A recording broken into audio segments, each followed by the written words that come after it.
শুধু যে বাংলাদেশের মানুষ বিশ্বাস করে এমনটা না, সারা বিশ্বের মানুষ বিশ্বাস করে সাকিব একজন লেজেন্ড। মাশরাফি খেলছেন না, আমরা আসলে সবাই তো সারা জীবন খেলবেন না। বিশ্বমানের একজন ক্রিকেটারকে তা আমরা আমাদের বিপিএলে দেখছি না, আসলে আমাদের জন্য একটু দুঃখজনক। সে শুধু বাংলাদেশকেই না, বাংলাদেশের বাইরেও সে বাংলাদেশকে রিপ্রেজেন্ট করছে এবং বাংলাদেশে সাকিবের অবদান অনেক বেশি এবং সাকিবকে মিস করার অন্যতম কারণ হচ্ছে তার মতো একজন বিশ্বমানের একজন ক্রিকেটারকে তা আমরা আমাদের বিপিএলে দেখছি না।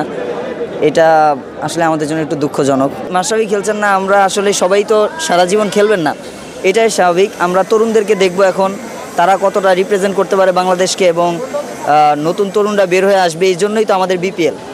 তো সব মিলে দেখে আমরাও আশাবাদী যে নতুন একটা বাংলাদেশ হবে, আমরা আরও ভালো দেখতে পারবো। যেহেতু টি-20 ফরম্যাট, আমরা টি-20তে তত বেশি ভালো না, বিশ্বের কাছে আমরা তত বেশি ভালো না, এটাই সত্যি। তবে আমরা কিছু তরুণ প্লেয়ার দেখছি, হ্যাঁ, তাদের থেকে আমরা আশাবাদী যে তারা খুব ভালো কিছু বাংলাদেশকে দিবে। সাকিবকে আসলে মিস করা হবে, কারণ আমি ব্যক্তিগতভাবে সাকিবের অনেক বড় ফ্যান। যদিও বাংলাদেশে সাকিবের অনেক কন্ট্রোভার্সি আছে, যা নিয়ে কন্ট্রোভার্সি থাকুক সেটা কোনো ব্যাপার না। তবে হচ্ছে গিয়া ক্রিকেটের হিসাবে আমি সাকিবের বিশাল ফ্যান।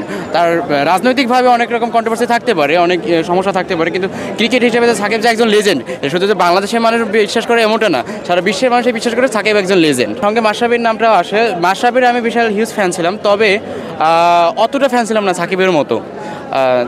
তবে মাশরাফিকেও মিস করবো অবভিয়াসলি। বিপিএলটা আগের মতো বলতে গেলে হচ্ছে এবার আমরা অনলাইনে টিকিটটা পেয়েছি, তবে টিকিট পেতে কিন্তু অনেক হ্যাসেল হয়েছে। অনলাইনে টিকিট ছিল, কালকে টিকিট নিয়ে আপনারা যেরকমটা দেখেছেন টিকিট 3টা পর্যন্ত আমাদেরকে টিকিট দেয়নি। তারপরে হচ্ছে আমরা যখন টিকিট কিনেছি, আমি টিকিট কিনেছি যে এরা হচ্ছে কি আমার ছোটো ভাই, ওরা মাদারীপুর থেকে আসছে। তো মাদারীপুর থেকে আসার পরে হচ্ছে আমি ওদের জন্য টিকিট কিনে রেখেছিলাম, বাট ওরা টিকিটটা ক্যান্সেল দেখেছে, টাকা কেটে নিয়ে গেছে, কিন্তু টিকিটটা ক্যান্সেল নিয়ে গেছে, বলছে যে টিকিট দিবে, বাট এখনও দেয়নি।